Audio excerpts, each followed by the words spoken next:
দেখলাম বরবাদে গুন্ডাই সব তারকা ছিল। মেহেদী হাসান হৃদয় ছিল, শ্যাম ছিল, শ্যাম, সাকিব খান মেগাস্টার। তাকে কি যে রূপ ভাই, দেখে তো মনে হচ্ছে কিন্তু তামিল ছবির বাপ এসেছে। আসলে তামিল ছবির আলু অর্জুনের মতন লুক সাকিব খানের মেগাস্টারকে দেখে কেউ কেউ বলছে আলু অর্জুন এসেছে, কেউ বলছে পুষ্পা নায়ক হয়েছে, কেউ কেউ বলছে এই কথা। সাকিব খানের লুক দেখে অনেক তারকা ছিল গুন্ডায় দেখেছিল। আবার মেহেদী হাসান হৃদয় ছিল ডিরেক্টর।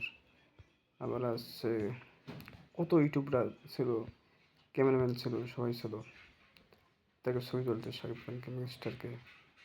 আর শাকিব খান গুলি ধরে গেছে পিস্তল হাতে, আর গাড়ির পাশে, গাড়ির ওপরে দাঁড়িয়েছে।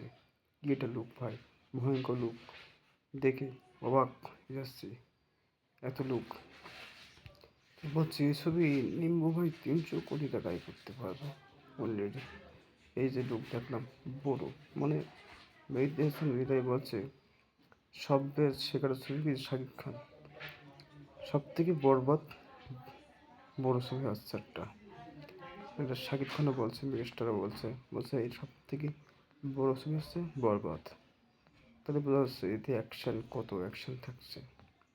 আর শাকিব খান পিস্তল যখন হাত ধরে গেছে, তাহলে মনে হচ্ছে টিলার যখন আসবে ধিংসি দেখায় তুফানের রেকর্ড ভেঙে দেবে ভাই বরবাদ। এর আমি বললাম, আমি এটাই বললাম ভাই। কেন বলদিন, সেখন লোক দেখি বোঝা যাচ্ছে যে ডবল লুক থাকতে পারে শাকিব খানকে। আমি বিশ্বাস করতেছি না এতে এত লোক শাকিব খানের, কি বলবো দেখে মানে সে কি বলবো ভাই, মারাত্মক লোক একটা। ওপর দিয়ে প্লেন যাচ্ছে, হেলিকপ্টার যাচ্ছে, এদিকে ঝুম বুম করে একটা আওয়াজ দিল, একটা আগুন চুগুলো। আর শাকিব খান পিস্তল ধরে গেছে, গাড়ির উপরে বসিয়ে দিয়েছে।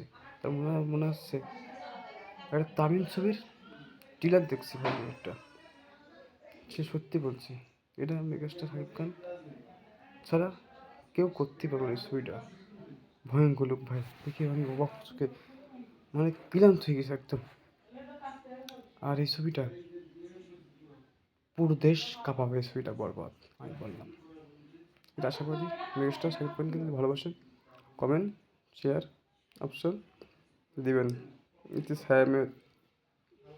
শ্যাম ছিল তারকা, দিঘি ছিল তারকা, পূজা ছিল তারকা, কত নায়িকা ছিল নাকি, সব দেখছে শাকিব খানকে মেগাস্টারকে। মেগাস্টার বলছে আমাদের এই বাংলাদেশে যে কটা মানুষ আছে সবাইকে ভালোবাসি। আর বলছে ইউটিউবার যারা আসছে তাকে সবাই ভালোবাসি, শাকিব খান বলছে মেগাস্টার। আশা করি ভিডিও ভালো লাগলে লাইক কমেন্ট দেবে। টাটা।